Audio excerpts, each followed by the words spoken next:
السلام علیکم۔ کہانی کارنر میں خوش آمدید۔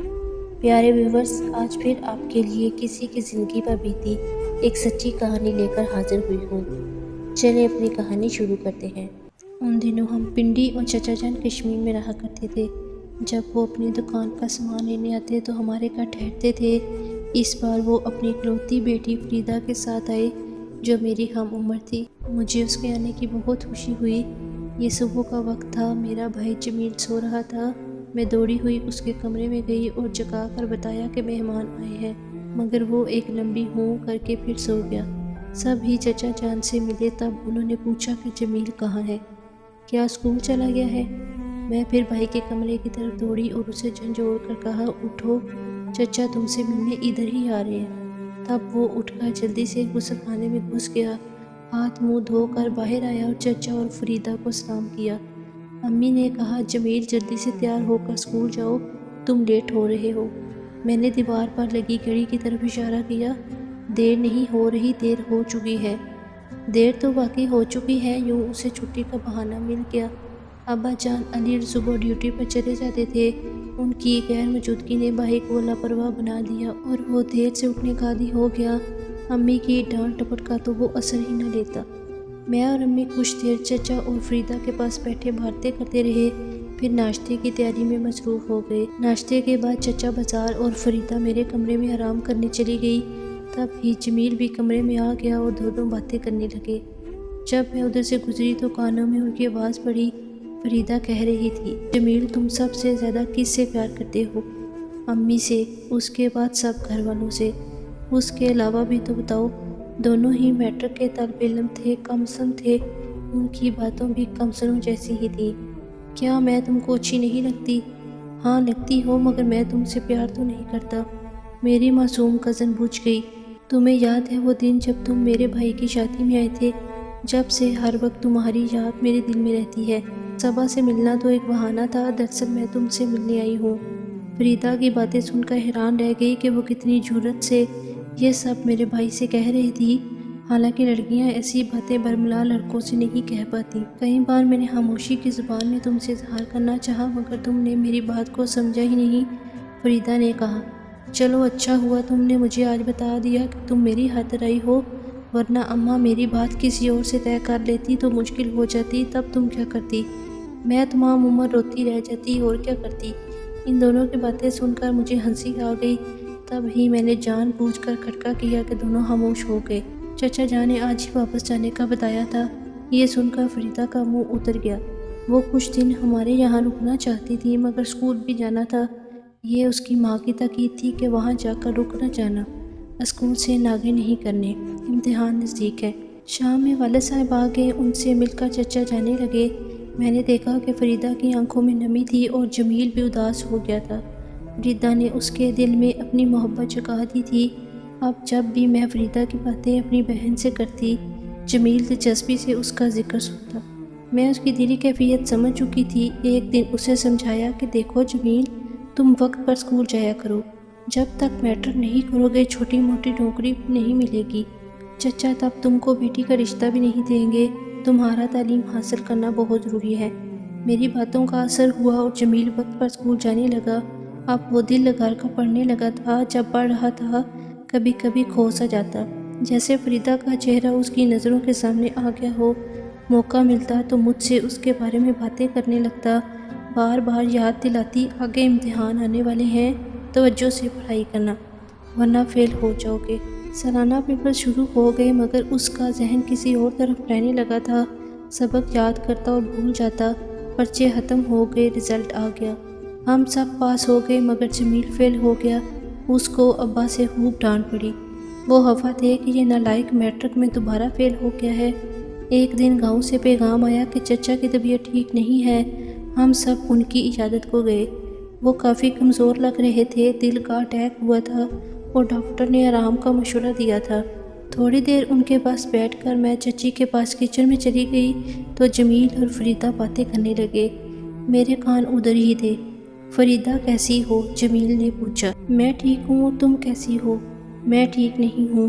کیوں، کیا ہوا؟ پتہ نہیں کیا ہو گیا ہے، آنکھیں بند کرتا ہوں تو تم کو دیکھتا ہوں، آنکھیں کھولے تو بھی تم ہی نظر آتی ہو۔ میں تم کو اپنے چاروں طرف محسوس کرتا ہوں، اسی وجہ سے پڑھائی بھی ٹھیک طرح سے نہیں کر سکا۔ کتاب آگے کھلی رکھی ہوتی اور میری نگاہیں تم کو تلاش کرتی تھیں۔ جمیل جلدی کرو، پھوپھی نے ہمارے گھر کی دہلیز پر ڈیرا ڈال دیا ہے۔ اپنے بیٹے کے لیے میرا رشتہ لے کر روز آ جاتی ہیں، ایسا نہ ہو دیر ہو جائے۔ شام کو ہم اپنے گھر آ گئے۔ اگلے روز میں نے امی سے کہا کہ بھائی جان کے لیے فریدہ کا رشتہ مانگ لیں، کیونکہ وہ ایک دوسرے کو پسند کرتے ہیں اور شادی کرنا چاہتے ہیں۔ ادھر پھوپھی اپنے بیٹے کے لیے فریدہ کا رشتہ لا رہی ہیں۔ امی نے جمیل سے پوچھا، کیا تم فریدہ سے شادی کرنا چاہتے ہو؟ ہاں ماں، آپ جلدی سے وہاں بات کر لیں، ایسا نہ ہو کہ کسی اور سے اس کی بات پکی ہو جائے۔ ایک ہفتے بعد ابا دوبارہ چچا کی طبیعت پوچھنے گئے تو امی بھی ان کے ساتھ چلی گئیں اور انہیں بھی کہا گیا کہ جمیل کی مرضی سے جا رہی ہوں۔ آپ کے بھائی بیمار ہیں، ہم ان سے فوراً رشتے کی بات کر لیں تو اچھا ہے، کل جانے کیا ہو۔ ایک روز بعد میرے والدین واپس آ گئے، لیکن وہ خوش نظر نہیں آ رہے تھے۔ امی نے بتایا، تمہیں پتہ ہے اس کی منگنی ہو چکی ہے تمہاری پھوپھی کے بیٹے سے، لیکن ماں وہ سعید سے پیار نہیں کرتی تو اس کے ساتھ زندگی کیسے گزارے گی؟ وہ خود ہم سے کہہ کر گئی تھی کہ آپ اور ابا اس کا رشتہ مانگیں، تب ہی تو جمیل نے آپ سے کہا تھا۔ بیٹا اب اس کا خیال دل سے نکال دو، تمہارے ابا بھی نہیں چاہیں گے کہ بہن کو انکار کرنے کو کہیں۔ تمہارے ابا اور چچا تمہاری پھوپھی سے بہت پیار کرتے ہیں، پہلے رشتہ انہوں نے مانگ لیا بلکہ منگنی بھی کر لی ہے۔ یہ سن کر جمیل مجھ کر رہ گیا، وہ سوچ رہا تھا کہ اب فریدہ سے مل بھی سکے گا یا نہیں۔ ایک دن فریدہ کا فون آیا کہ کسی طرح تم اور جمیل آ جاؤ، مجھے تم لوگوں سے کچھ بات کرنا ہے۔ میں نے بھائی کو بتایا اور چچا سے ملنے کے بہانے ہم دونوں کشمیر چلے گئے۔ اگلے روز ہم وہاں پہنچ گئے۔ فریدہ پر چونکہ ہماری طرف سے صورتحال واضح نہ ہو سکی تھی، اس لیے اس نے بے تاب ہو کر مجھے فون کیا تھا۔ اس کی جان لبوں پر تھی اور وہ بے چینی سے ہماری منتظر تھی۔ ہم پہنچے تو اس نے باغ میں جا کر بھائی سے بات کی اور بتایا اس کی ماں پھوپھی کو رشتہ نہ لینا چاہتی تھی، چچا بھی راضی نہ تھے، لیکن اپنی بیماری اور بہن کے اصرار پر ہاں کر دی، حالانکہ ان کا ارادہ جمیل کو داماد بنانے کا تھا۔ جب فریدہ نے رو رو کر ماں سے کہا کہ وہ اپنے تایا کی بہو بننا چاہتی ہے تو ماں نے کہا کہ اب میں کچھ نہیں کر سکتی۔ ڈاکٹر نے کہا کہ تمہارے ابا کو کوئی صدمہ نہ پہنچنا چاہیے ورنہ دوبارہ اٹیک ہو سکتا ہے۔ ہاں یہ ہو سکتا ہے کہ تم تایا کے گھر چلی جاؤ، میں کہہ دوں گی کہ لڑکی شادی پر راضی نہیں ہے، اس لیے روٹھ کر تایا کے گھر چلی گئی ہے، تب تمہاری پھوپھی خود ہی منگنی توڑ دے گی، تب تمہارے تایا کو اختیار ہے کہ تمہارا نکاح جمیل سے کر دے۔ ہم نے واپس آ کر والدہ کو اور انہوں نے والد کو چچی کی بات سے آگاہ کیا۔ ابا کشمکش میں تھے، ایک طرف بیٹے کی خوشی اور دوسری جانب بہن تھی، وہ سوچ رہے تھے کہ کیا اس طرح منگنی کو توڑوا دینا چاہیے۔ 3 دن بعد ہماری خالہ کا بیٹا اکبر آیا، اس نے بتایا کہ فریدہ کا نکاح ہو رہا ہے، کیونکہ پھپھو نے اپنے گھر کی چھت سے جمیل اور فریدہ کو باتیں کرتے دیکھ لیا تھا۔ ان کو شک ہو گیا کہ ان دونوں کا کوئی تعلق ہے، اس لیے پھوپھی نے چچا سے کہا کہ اس سے پہلے بات بڑھ جائے اور لوگ باتیں بنائیں، بیٹی کو عزت سے رخصت کر دو۔ فریدہ اپنے باپ کی بیماری اور پریشانی دیکھ کر مجبور ہو گئی۔ پھوپھی نے ہمیں نکاح میں نہ بلایا اور چچا سے بھی کہا کہ بہتر ہے بڑے بھائی کو شادی میں مدعو نہ کریں، ورنہ جمیل بھی آئے گا، کوئی مسئلہ نہ بن جائے۔ پھر بھی چچا نے پیغام بھجوایا کہ آپ لوگ شریک ہوں، تب صرف میری امی ابا ہی گئے۔ ادھر شادی ہو رہی تھی اور ادھر میرا بھائی رو رہا تھا، میں بھی اداس تھی اور بار بار اس کو کہتی تھی کہ اسے بھول جاؤ اور پڑھائی کی طرف توجہ دو، ماں باپ بوڑھے ہو رہے ہیں، تم ہی ان کا واحد سہارا ہو۔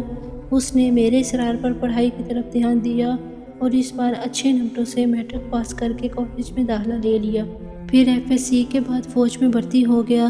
جب بھائی کو کمیشن مل گیا تو امی نے ایک اچھے گھرانے میں اس کی شادی کر دی، لڑکی تعلیم یافتہ سلیقے والی اور خوبصورت تھی۔ فریدہ بھی شادی میں آئی تھی، اسے دیکھ کر میرا بھائی پھر اداس ہو گیا، جیسے اپنی نہیں ماں باپ کی خوشی کے لیے شادی کر رہا ہو۔ تب فریدہ نے یہ بات بتائی تھی کہ میری شادی میرے لیے بس ایک سمجھوتا ہے، ابا کی حالت نازک نہ ہوتی تو میں اس شادی سے انکار کر دیتی۔ بھائی کی شادی کے 1 سال بعد میری شادی ہوئی، تب بھی وہ آئی تھی، اس کے چہرے پر خوشی نہیں تھی، وہ مجبور سی لگتی تھی۔ میری بہن کیمرہ لائی اور اس سے کہا، فریدہ باجی آپ بہت اچھی لگ رہی ہیں، کیا میں آپ کی تصویر بنا لوں؟ وہ بولی، سامنے پھوپھی بیٹھی ہیں، میں ان کے سامنے تصویر نہیں بنوا سکتی، مہندی کی رات وہ چھت پر گئی تو بھائی بھی کسی بہانے سے اوپر چلا گیا۔ بھابھی مہمانوں میں مصروف تھی۔ وہ بولی، جمیل تم نے شادی کیوں کی؟ تم کسی اور کی ہو گئی ورنہ میں تم سے شادی کرتا۔ کہنے لگی، کاش تم نے شادی نہ کی ہوتی تو میں کبھی نہ کبھی تم کو مل جاتی۔ خدا جانے اس نے ایسا کیوں کہا تھا۔ شادی کی تقریب ختم ہو گئی اور وہ اپنے گھر چلی گئی۔ زندگی جوں توں رینگ رہی تھی۔ بھابھی نے میری چھوٹی بہن کا رشتہ ایک خاندان میں کروا دیا جو ان کے پڑوس میں رہتے تھے۔ بہن کی شادی پر گاؤں کے تمام رشتہ داروں کو بلوایا گیا۔ چچا فوت ہو چکے تھے، چچی نہ آ سکیں، البتہ فریدہ میرے اصرار پر پھپھو کے ساتھ آ گئی۔ ولیمے والے دن وہ بہت اچھی لگ رہی تھی۔ ولیمہ رات کا تھا، اس لیے رات 2 بجے کے بعد سب تھک کر سو گئے۔ صبح 8 بج کر کچھ منٹ پر خبر آ گئی کہ زلزلہ آ گیا ہے۔ زلزلہ تو پنڈی میں بھی آیا تھا، لیکن جب خبریں آنے لگیں تو سب کے اتساہ ہو گئے اور ہمارے مہمانوں کو اپنے گھر والوں کی فکر کھانے لگی۔ وہ تو اسی وقت روانہ ہو گئے، مگر ابا نے پھوپھی اور فریدہ کو جانے نہ دیا۔ وہ کہنے لگے کہ میں خود آپ لوگوں کو پہنچا کر آؤں گا، جانے وہاں کیا حالات ہیں۔ دوسرے دن بھائی نے گاڑی کا انتظام کر دیا اور ابا ان کو لے کر مظفر آباد روانہ ہو گئے۔ اس کے بعد جو خبریں آئیں دل دہل کر رہ گئے۔ وہاں ہمارے تمام رشتہ دار کیا ننیال کیا ددیال سب ہی زلزلے کی زد میں آ کر جاں بحق ہو گئے تھے۔ ہم پنڈی میں ہونے کی وجہ سے بچ گئے تھے، یا وہ لوگ جو ہمارے ہاں بطور مہمان شادی میں شرکت کرنے آئے تھے۔ باقی سب کے گھروں کا نام و نشان بھی صفحہ ہستی سے مٹ چکا تھا۔ جب فریدہ ہمارے گھر شادی میں آئی تو سہاگن تھی اور اب بیوہ ہو چکی تھی۔ اس کا خاوند بھی گھر کے ملبے تلے دب کر ہلاک ہو گیا تھا۔ جب جمیل بھائی کو یہ خبر پتہ چلی تو وہ سکتے میں رہ گئے۔ اس کی بیوگی کا دکھ بھی ان کو بھاری لگ رہا تھا۔ میں سوچ رہی تھی کہ امی نے جمیل بھائی کی شادی اتنی جلدی نہ کی ہوتی تو آج وہ ضرور اس کا سہارا بن جاتے، لیکن وہ اب شادی شدہ تھے اور مجبور تھے۔ اب کچھ نہیں ہو سکتا تھا، کیونکہ جو تقدیر کو منظور ہوتا ہے وہی ہوتا ہے۔